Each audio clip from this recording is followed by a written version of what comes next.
Hi, I'm Lucy James and I listen to the One Up Gaming podcast.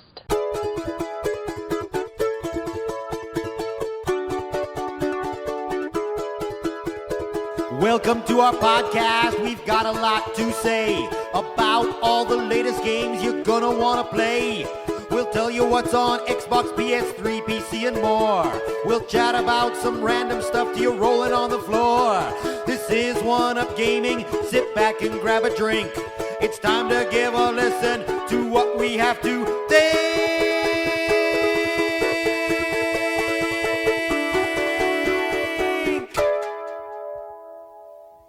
Hi, David here, One Up Gaming, episode 372 of the One Up Gaming podcast. So as always, please check out Joe Dowling's book, The Outrunners. Starts in like 1983, 1984, that sort of time.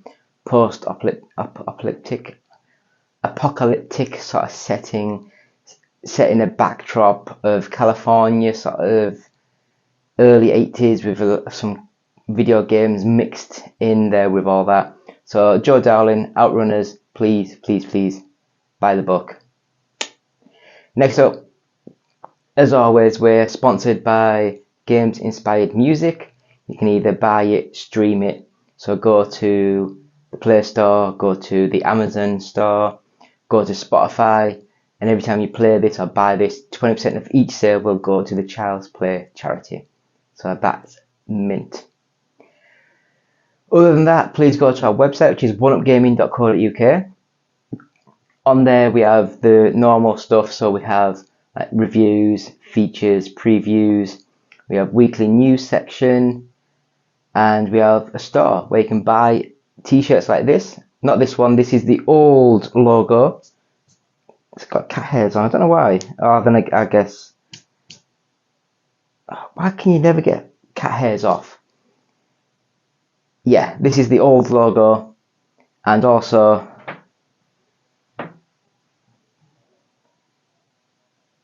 let's get shiggles. Shiggles. So yeah, that is for the shiggles. That's when we didn't want to say for the shits and giggles.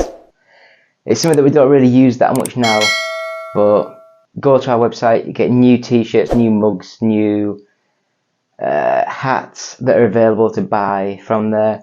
Also, we have our Etsy store, so just search One Up Gaming, all one word, and you can buy over 240 different products from us, and hopefully you like them. I love my Sega Rally t-shirt. We've sold a lot of Tomb Raider recently, so people must be interested in the new Tomb Raider. So I think it's coming out, the update for 1, 2, and 3, which could be quite cool. Other than that, we do have our first 100 podcasts available, and that is from audiobooksontape.com. And if you buy that, then £1 of each sale will go to the Diabetes UK charity. So I don't know what else to sort of say. This week I did watch a little bit of the new series of Frasier. Now, a new Frasier, they were announced that they were doing some. I didn't realise that it was already recorded and already done, and just waited another week or two before it was actually aired on TV. So I watched the first 2 episodes. It's good. It's weird because it's trying to shoehorn some people into the character roles of the other characters that are now not in the series. But I found it really funny. I found it quite entertaining and amusing. So that was a good surprise for me. So I guess we'll have a quick break and we'll come back with what we've been playing this week. So back in a few minutes. Hi, I'm Keith Allen, and I play Murphy on Z Nation, and I listen to One Up Gaming Podcast. Hello, Andy. This is Colin. I won't be able to get in tonight. I'm sweating like a pig.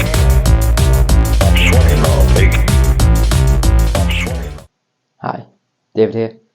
Episode 372 of the One Up Gaming Podcast.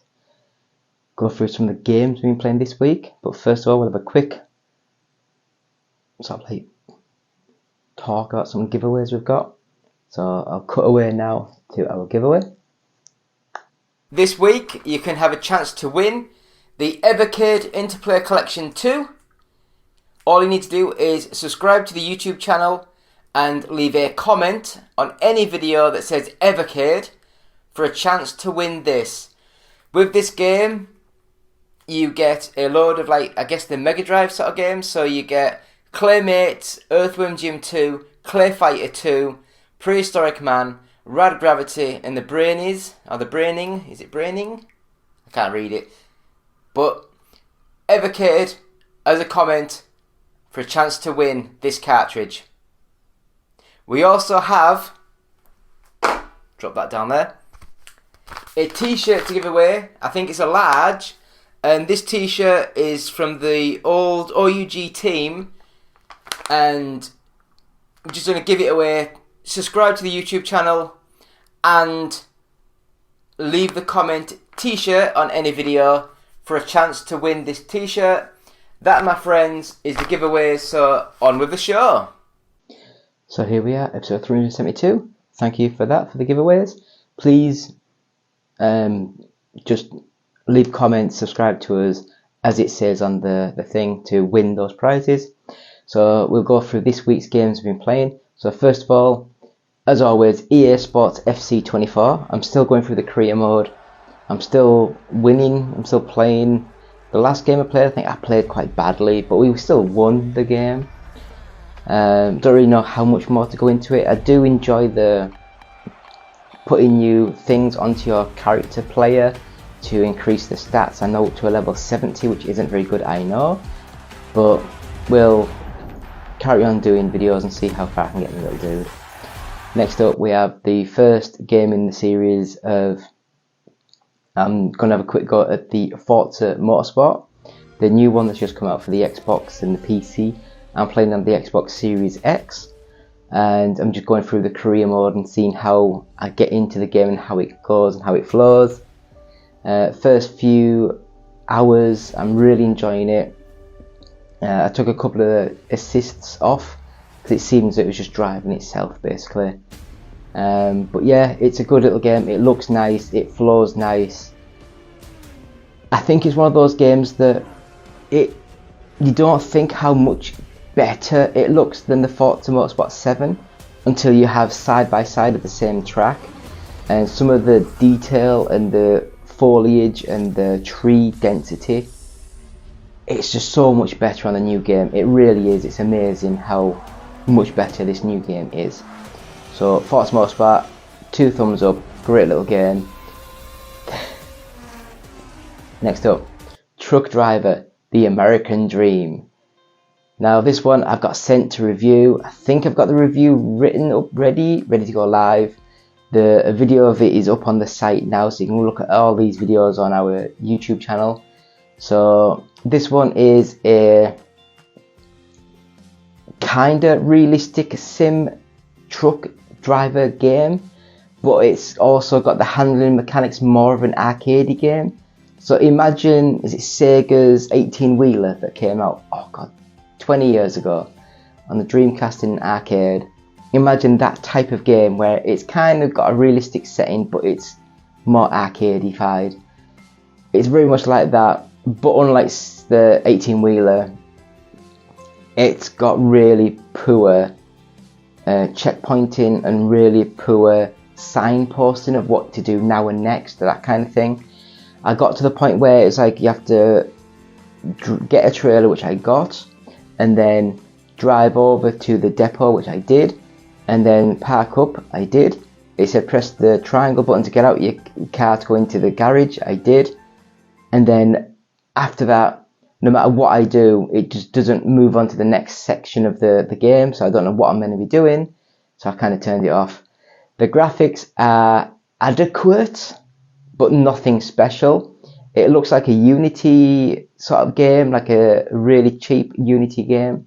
I don't know if it is Unity, I can't remember now, but the graphical effects are quite nice, like the rain effects were quite nice, but the handling and movement of the truck just wasn't simmy enough for me. So, and the story is, oh my god, it's so stupid. There's like the guy in it that you play as, who the dad died or something stupid when you were young in a truck driving accident or something to do with trucks, so you've never been in a truck since, and then all of a sudden you need money and someone recommends you to go be a truck driver. You get paired up with someone that knew your dad and he's training you and he's saying, oh, it's all in your blood, you know exactly what you're doing and all this, that, the other. Weird game. It's unfortunately, it's just not very good. So the next game we've been playing this week, again, it's another stupid one, and that is Chipmunk. And this is a Streets of Rage Final Fight style side-scrolling brawling game. And with this, you are playing as chipmunk characters and you're walking around attacking other anamorphic characters. So other animals that stood up on 2 feet with swords and spears, and you're fighting away. It's not good, but it's not bad. It's just something you can put on for 20 minutes and think, that's not too bad. The animation was quite fun. The graphics are nicely, like the sort of bitmap style pixelation. It looks nice. It flows nice. I just got a little bit bored with that game. So I'd recommend it if it's cheap. I can't remember how much it was now. Next up we have The Crew Motorfest. Now this one actually surprised me how well this game plays.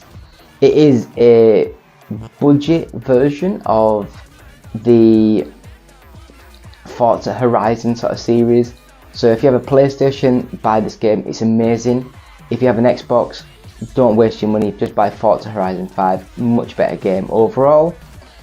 But it is a good game, it's a nice game, it's a simple game to get into, it flows well, it looks nice, and I'd say it's a good little game. Next up we have Indoor Kickball. Now, I will say that I think that this is a bad game.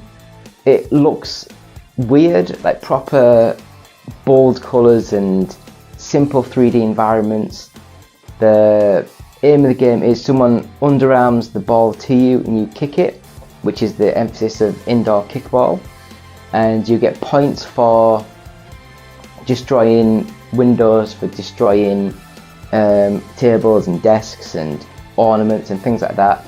If it hits the wall and a side and then the guy catches it before it hits the floor, you're out. And it is just a simple game like that. I've only unlocked 2 levels, I think it was.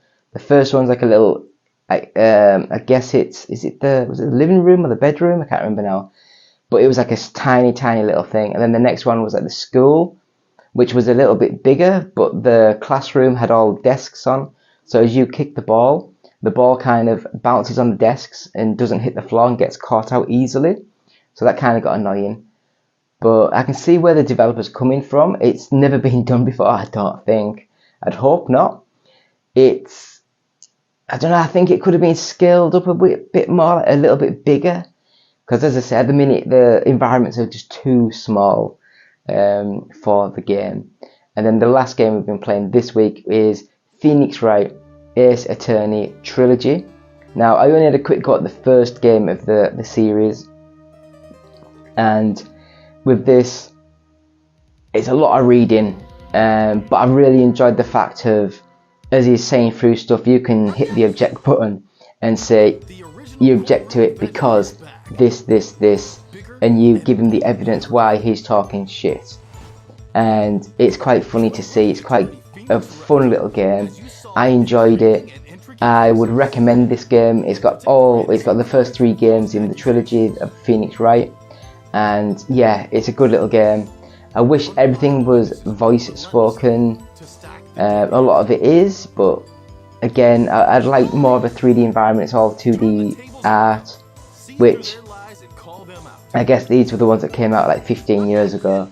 But they've updated it, they've up-resed it. I don't know if it's just like the mobile phone sort of ports that they've put onto this, but they all look nice, they all play nice, and I really enjoy hearing the stories, thinking you couldn't have said that, you couldn't have done that because I've got this bit of evidence that says otherwise.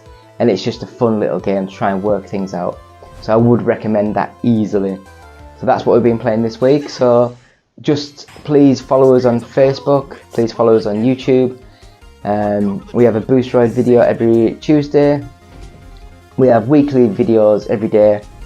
So every Monday we have the UK Top 40 charts, every Tuesday we have a Boosteroid video, every Wednesday we normally have a Which is Best, every Thursday we have a retro inspired video, every Friday we have a podcast, every Saturday we have the games played this week, and every Sunday we have the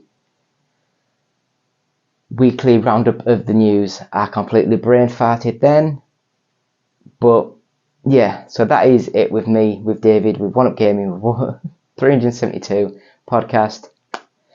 We'll be back after this quick break with this week's news, so back in a few. Hi, my name is Justin. I'm the developer of Per Rocket, an iOS space game with cats, and I listen to the One Up Gaming podcast. You can find a link to download my game at facebook.com/perrocket.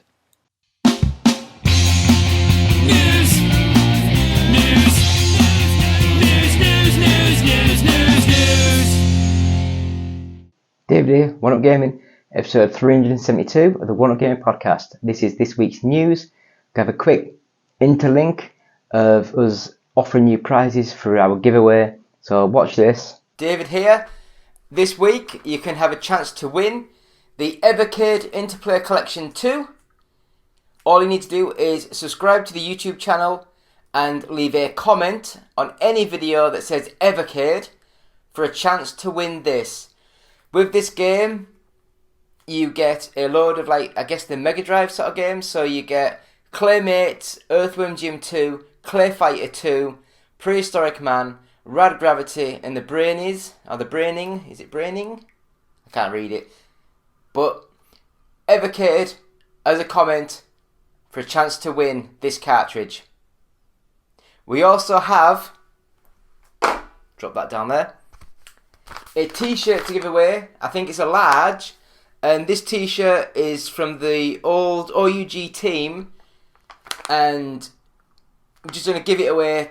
Subscribe to the YouTube channel and leave the comment t-shirt on any video for a chance to win this t-shirt. That, my friends, is the giveaway, so on with the show. And we're back. Still One Up Gaming, still One Up podcast 372. My brain just switches off quite a lot. So yeah, do what he says on the video. Oh God. Put the comments in, followers, all that good stuff, and get a chance to win like t-shirts, games, things like that. Just if you want, I can't remember if I got the Steam games and Humble Bundle games. Just leave a comment saying Humble Bundle, or leave a comment saying Steam, and subscribe to the YouTube channel for a chance to win. So we'll go straight into this week's news, and that is Epic launches program to pay devs to bring old games to the Epic Games Store. The program will boost developers' revenue from 88% to 100%. Epic Games has launched a back catalogue program to incentivize game developers and publishers to make their old games available on the Epic Games Store. According to the blog post published on Monday, the company said the program, dubbed Now on Epic, was launched to make it easier for Epic Games Store users to discover back catalogue games and to better compete with Steam.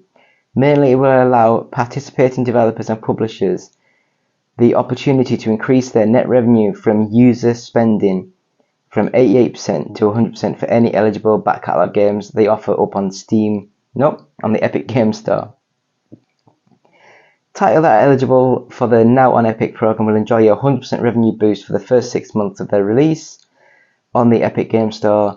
After that, they'll get an 88% to 12% revenue split. Game developers who participate in Now on Epic must commit to releasing at least 3 games before October 31st, 2023, and have them currently live on another third-party PC store or included in a third-party subscription service, such as Xbox Game Pass or PlayStation Plus. If they don't have 3 games that meet the criteria, they must bring over all the games they have already released that are live. Developers who would rather wait to enroll in the Now on Epic program have until December 31st, 2024 to do so, When they do, all eligible games must be on the Epic Game Store by June 30th, 2025. Yeah. What do you guys think about that? I think it's good. They're trying to get more games up on it, and it is amazing how much these developers and companies are willing to lose money just to get more of the revenue of, yeah, because like 0% of zero is still zero. If you get 1,000 games on and in 6 months' time, you're only getting 12% of the sales, but you might have like 1,000 or 2,000 more games, which will hopefully seep into the monies and stuff. So that is good. It's a good little thing. What games do you hope that they manage to get on? I want to see some of these old. I know they'll never do it because of licensing agreements and things that have ran out.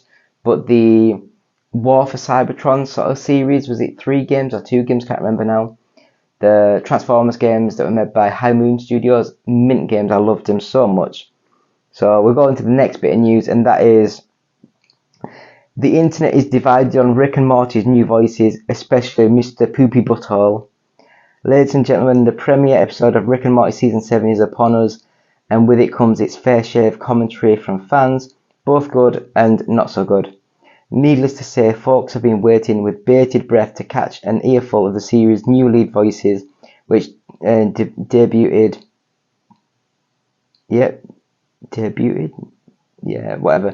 On the Sunday, October 15th episode.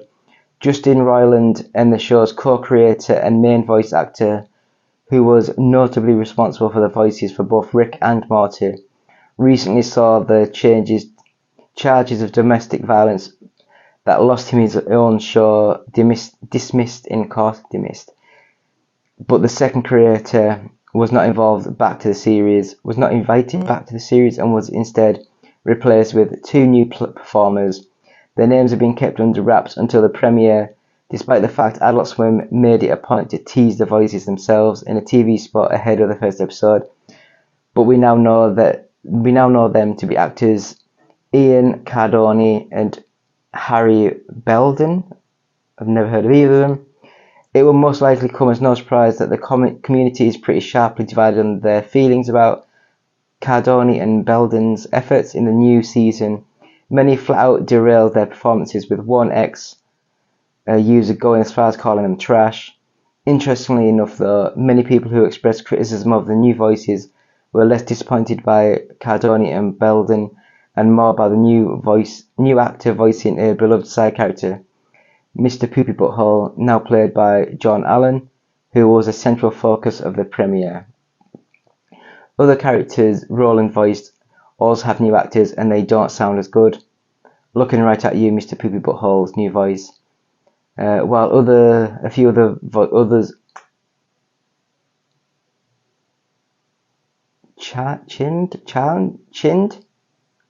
chimed the voice artist, no idea, as sounding horrible and awful. One Redditor observed that PB's voice sounded the most off of any of the new voices. Others scorned the series altogether. That new episode of Rick and Morty was nearly unwatchable. I guess that show is dead. Another ex made a bold claim. This is the worst Rick and Morty episode of all time. Perhaps worse than being hated, though, is being mid, and there were many fans who weren't wowed either way. The new voices are fine, but new Rick and Morty continues to be just incredibly mediocre at best. Kind of meh season opener. I don't know. I used to love the Rick and Morty sort of stuff. I guess I'll give it a watch and see how it develops, evolves. So we'll give that a go and see what it sounds like and how it looks. Like I say, I watched the trailer, the teaser for it, and it sounded a little bit different. But if it wasn't told, I wouldn't have known. So we'll go to the next bit of news, and that is Analog 3D announced enhanced console will play every N64 game in 4K. Analog, the hardware company known for creating sleek and modern takes on classic game consoles and handhelds, has announced that its next project will be a modern spin on Nintendo's iconic 64-bit era console. The Analog 3D is essentially the most advanced version of the Nintendo 64, featuring 4K resolution, which Analog's Christopher Tabor says allowed the company to create incomprehensibly profound original display modes. I have no idea what any of that means. Analog 3D will also include support for wireless Bluetooth and include 4 original style controller ports, meaning you can dust off your wired N64 controllers and play your favorite N64 games the old-fashioned way. The company confirmed that it has partnered with gaming maker 8BitDo to make a wireless controller for the console. Unfortunately, Analog did not share a look at the console or controller. However, it provided a teaser image for both products, which you can check out in the gallery. The controller just looks like a knockoff Switch Pro sort of controller. As expected, the Analog 3D will feature 100% compatibility for every N64 cartridge, regardless of region, but it will not play copyrighted ROM files, nor will the device include support for OpenFPGA, a software available on the Analog Pocket that was designed to preserve video game history. The announcement is a pleasant surprise for Analog, who previously made modern takes on the SNES, Sega Genesis, and Game Boy. The N64 was a beloved console when it was released back in 1996, while Nintendo has never made a miniature-style console akin to the NES and SNES Classic. The company did announce Switch Online Plus expansion pack, allowing players to play from a catalogue of emulated N64 games such as Star Fox 64 and Pokemon Stadium. Nevertheless, there have been no modern devices that would allow Nintendo fans to dust off and play their favourite N64 game cartridges natively, while only other option to play N64 games on a CRT TV or find a HDMI adapter compatible with the N64 console.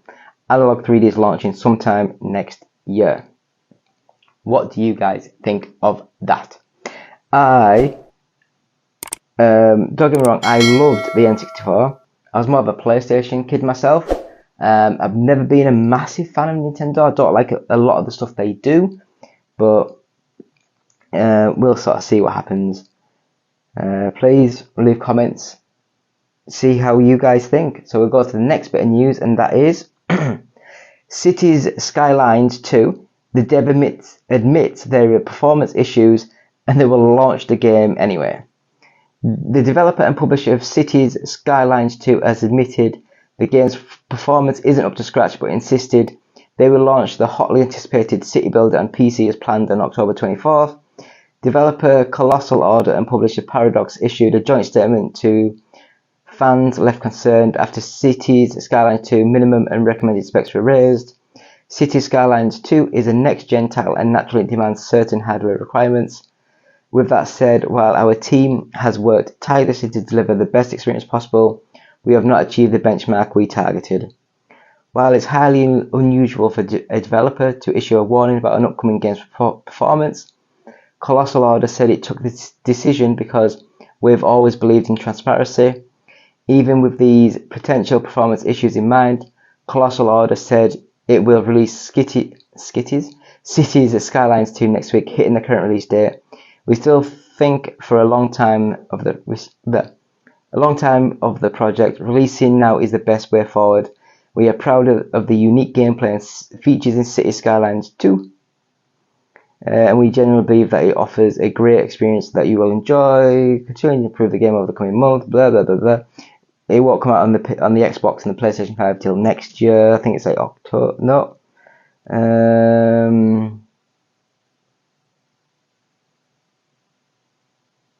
It just says delayed. Oh, spring 2024. Yeah, so it'll come out for those consoles next year. What do you reckon? Are you happy that they've actually said, yeah, the game's not going to run great, buy it anyway? Because I'm not. I don't know, it's just weird. It sounds weird. I think it's when they sort of say, oh yeah, the game's just not running well. I don't know, it's just you buy these games, you want them to work, don't you? So we'll have a next bit of news. Bethesda's Pete Hines announced his retirement. So P. Hines, one of the key executives at Bethesda Softworks, has announced his retirement from the company. P. Hines, SVP, head of publishing for Bethesda Softworks, has announced his decision to retire. Pete's public presence was only a small part of his role at Bethesda, although the way he represented us carried over into the values he nurtured here: authenticity, integrity, and passion. His contributions have been integral in building Bethesda and its family of studios into the world-class organization that it is today. His vision helped push us forward, and his hard work inspired us. We're thankful for his 24 years of leadership and wish him all the best in his next chapter. We'll miss you, Pete. So, yeah, 24 years and he's gone. So he joined Bethesda in 1999. Amazing. Oh. What do you guys think? Is it going to be missed, or is it just going to go straight on to the next bit of stuff and it'll be that fast pace that we won't even realise he's gone? You know, I think it's just weird that I do realise that you buy a company and then it's always like in a clause that you buy the company and then there's like a break, like normally like 12 months or 2 years or 3 years, where the management has to stay in place until that break, and then normally once it gets to that point they're all like, peace, I'm out. So we're going to the next bit of news, and that, my friends, is Matthew Vaughn revealed the shocking reason why he walked away from X-Men: The Last Stand. Appearing at a New York Comic Con, Matthew Vaughn revealed that he walked away from the X-Men: Last Stand in the mid-2000s because of a fake script an executive allegedly planned to use to trick Halle Berry into starring in the movie. I went into one of the executives' offices and I saw an X3 script, and I immediately knew that it was a lot fatter. Vaughn, who's famous for helming Kick-Ass and the Kingsman movies, said, as reported by The Hollywood Reporter, I was like, what the hell is this draft? He went, don't worry about it, and I'm like, no, I'm the director, I'm worrying about this draft. He wouldn't tell me, so I grabbed it, literally. It was like a crazy moment. Opened the first page and it said Africa, storm, kids dying in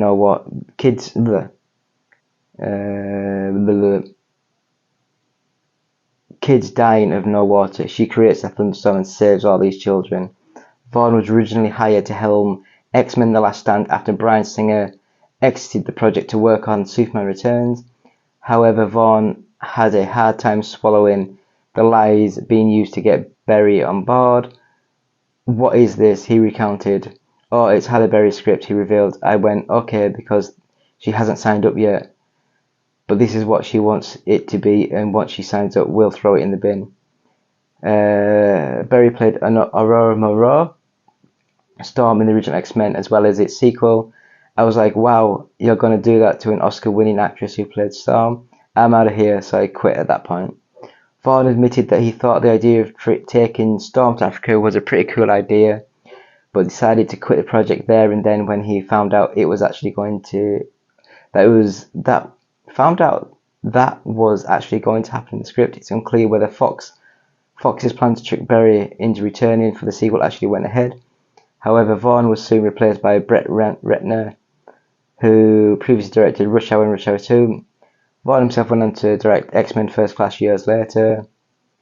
It's just Hollywood being Hollywood, isn't it? It's just weird.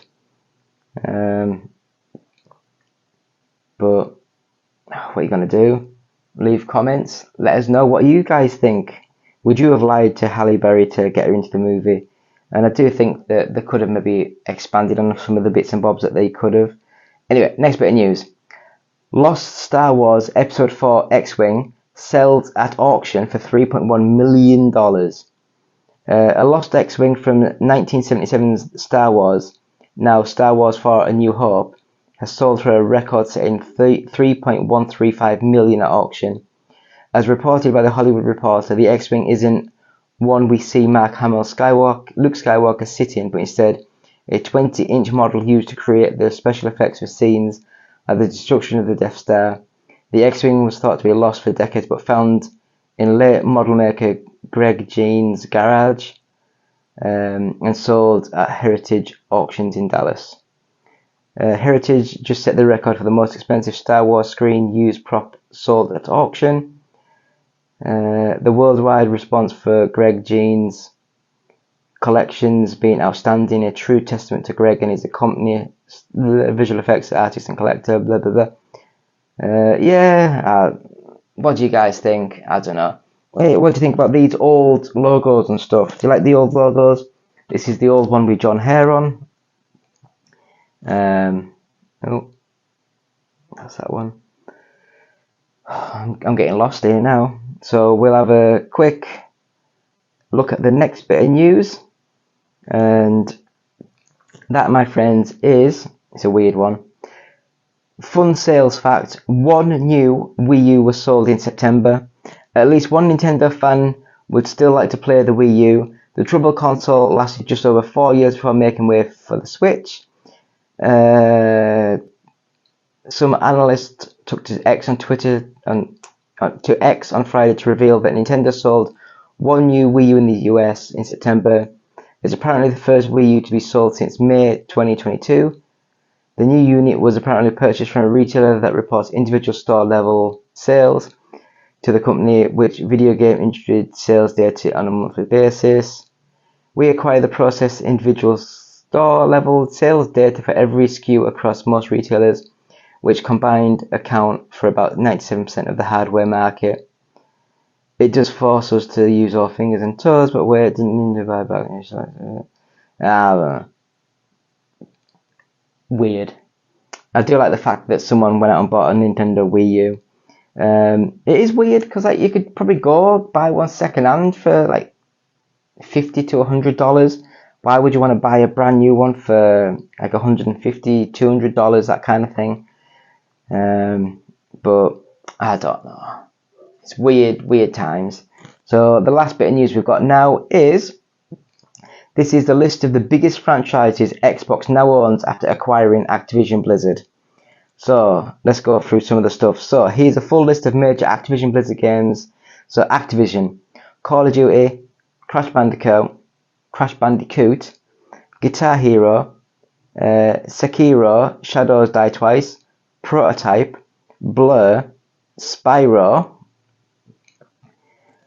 Blizzard is Diablo, Warcraft, Overwatch, Starcraft, and Lost Vikings. What about Rock and Roll Racing? I love that. And King, Candy Crush Saga, I've heard of that.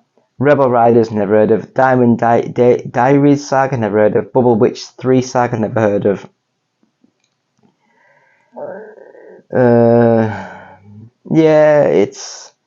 I think it's pretty funny that Microsoft's bought all these sort of weird things.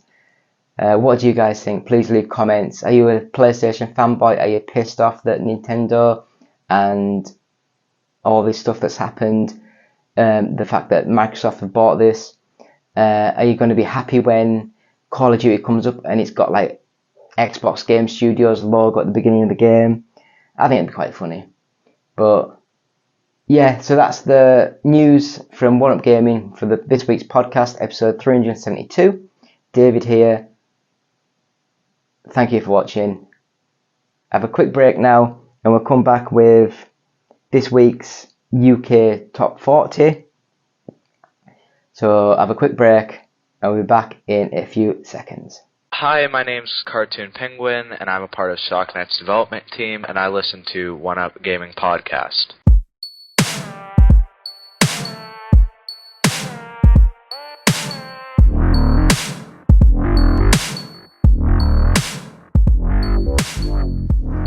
So David, so One Up Gaming, we're going to have a quick break now, just to do our giveaway, and we're back in a few seconds. David here.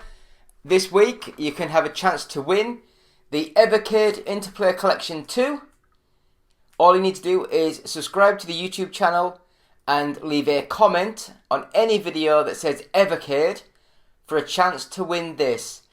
With this game, you get a load of, like, I guess the Mega Drive sort of games. So you get Claymates, Earthworm Jim 2, Clay Fighter 2, Prehistoric Man, Rad Gravity, and the Brainies, or the Braining, is it Braining? I can't read it. But Evercade as a comment for a chance to win this cartridge. We also have, drop that down there, a t-shirt to give away. I think it's a large, and this t-shirt is from the old OUG team, and I'm just going to give it away. Subscribe to the YouTube channel and leave the comment t-shirt on any video for a chance to win this t-shirt. That, my friends, is the giveaway, so on with the show. So that was the giveaway. Please comment and leave, subscribe to us to win these prizes. If you want a Steam code or a Humble Bundle code, do the same. Subscribe to us, leave a comment that just says Steam or Humble Bundle, and we'll get those emailed out to you as soon as we can. So we're going to go straight into this week's UK Top 40. So, straight into it. Number 40 is Need for Speed Unbound, and that's by Electronic Arts. Number 39 is Pokemon Violet by Nintendo. 38 is The Sims 4 Horse Ranch. I wonder if that's like ranch dressing. I wonder if it tastes good. Electronic Arts. And then there's 37 is New Super Mario Bros. U Deluxe, and that's by Nintendo. 36 is Red Dead Redemption 2 by Take-Two. 35, Miraculous Rise of Phoenix, never heard of, Game Mill Entertainment. 34 is Crash Bandicoot N. Sane Trilogy by Activision Blizzard. 33 is Dead Space by Electronic Arts. 32, Lego Marvel Superheroes by Warner Bros. Interactive. 31, The Crew Motorfest by Ubisoft.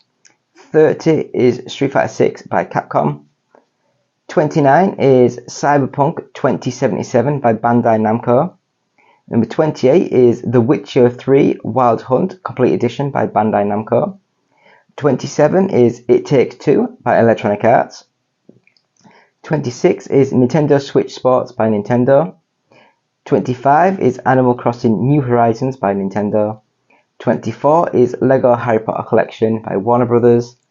23 is Forza Motorsport by Microsoft. 22 is Detective Pikachu Returns by Nintendo. 21 is Mortal Kombat 1 by Warner Bros. 20 is Final Fantasy 7 and Final Fantasy 8 Remastered Twin Pack by Square Enix. Number 19 is Resident Evil 4 by Capcom. Number 18 is Mario plus Rabbids Kingdom Battle by Ubisoft. Number 17 is Fortnite Transformers Pack by Epic Games. 16 is Grand Theft Auto 5 by Take-Two. 15 is The Legend of Zelda Tears of the Kingdom by Nintendo. 14, Nickelodeon Kart Racers 3 Slime Speedway. Game Mill. Why did Game Mill make some really bad games? 13 is Call of Duty Modern Warfare 2 by Activision Blizzard. 12 is Just Dance 2023 Edition by Ubisoft. 11 is F1 23 by Electronic Arts. Then we get into the top 10, and that is 10 at Minecraft, and this is the Nintendo published version. Number 9, Hogwarts Legacy, Warner Brothers. Number 8, The Grinch Christmas Adventures, Outright Games. Number 7, Mario Kart 8 Deluxe by Nintendo. Number 6, Red Dead Redemption by Take-Two. Number 5, Mario plus Rabbids Sparks of Hope by Ubisoft. Number 4, Lords of the Fallen by CI Games. I've just been sent that to review. I think it's quite a bad game, to be honest. Look at our website soon, it'll be on there soon. Number 3 is Star Wars Jedi Survivor by Electronic Arts. Number 2 is Assassin's Creed Mirage by Ubisoft. And number 1 is EA Sports FC 24. Electronic Arts still at number 1. And that is thanks so much to Games Press and the GFK Entertainment software charts, all formats. So thank you so much to them. So that's the UK Top 40s. Thank you all for watching. It's been me, David, One Up Gaming, with the podcast episode 372. So please go to our website, which is oneupgaming.co.uk. On there you can look at reviews, you can read some of our features, our previews, news items are on there. You can go to our Patreon site, which is patreon.com/OUG. And you can go to our Etsy store, so just go to Etsy and then search One Up Gaming, all one word, to find our store. I would say you could buy t-shirts I've been wearing, but unfortunately these are our original t-shirts I got made years ago, maybe like 10 years ago. So these are all our old designs with our old logos on, not the new logos. but you just get an idea of what we have. Sponsored this week by Games Inspired Music, and you can buy it, stream it, and 20% of each sale will go to the Child's Play charity. We also have our first 100 podcasts available at audiobooksontape.com, and £1 of each sale will go to the Diabetes UK charity. We're on Facebook, so just search One Up Gaming and subscribe to us, follow us. We're on YouTube, so again, subscribe, follow, bell, like, share, all that good stuff. We're on Twitch, so just search One Up Gaming. And if you want to message us on Twitter or follow us on Twitter, it's at OUGofficial. And if you want to email us any questions or any comments, it's contact@oneupgaming.co.uk. So it's been me, David, One Up Gaming. Thank you all for watching episode 372. Goodbye. Go baby, go baby, I love you, said I love you, never put nothing above you, won't let go once I can hug you on the floor. They hate because you let them know that you the ish. Now they hating not because you at the club and proving it, and so they choosing it too late cause now they using it. Can't wait from how you doing it, I know that they pursuing it. You will kindly tell them now my baby's here to watch me go, and for him I put on a show. You just blessed to be here, so my baby goes on, her body rolls on. I tell her hold on, make it up with clothes on. Been on it so long, I think we gotta go. Hit my grown man, you know that I love you so. Just go, baby, go now. Go now, baby, go now. Go now, baby, go now. Baby, go now. Just go, baby, go now. Go now. I love when you go for me. I love when you go for me. I love when you go for me. Say I love when you go for me. I love when you go for me. I love when you go for me. I love when you go for me. Say I love when you go for me. I tell my baby go, but she's not even going though. It's the trust I have in her. Tell us what do say to her. Yeah, I'm feeling kinda slick. I'm loving how I swim in it. No, I'm not taming her. The only one's engraving it. Sign it, still right from her lips. You need to know that she's my miss. Treat her like a treasure though. I never wanna let her go. I keep her right in front of me. My heart she will forever be. I do this so she'll never see. Life with me, no misery. You deserve the world, my queen. Yeah, I'm back down on one knee. A boy to a man that you have seen. No matter who's wrong, it's you and me. I'm coming for you, baby, so we can stay happy. I'm trying to work so hard for you and me. Go, baby, go now. Go, baby, go. Baby, go. Go, baby, go, baby, go, baby, go. Baby, go. Ha. Go, baby, go. Go, baby, go. Baby, go now. Just go, baby, go now. I love when you go for me. Go for me. I love when you go for me. I love when you go for me. Say I love when you go for me. When you go for me. I love when you go for me. I love when you go for me. Say I love when you go for me. My baby's so bad, she can get it so glad that she loves me, know that I'm a hubby so sad. You looking so mad, oh you didn't know that. Next time you should check the ring, I know that one's a throwback. I know you see her flashing it, especially when she gets it low. I'm rubbing on and grabbing it, I tell my girl go ahead and go. Baby go now, baby go now.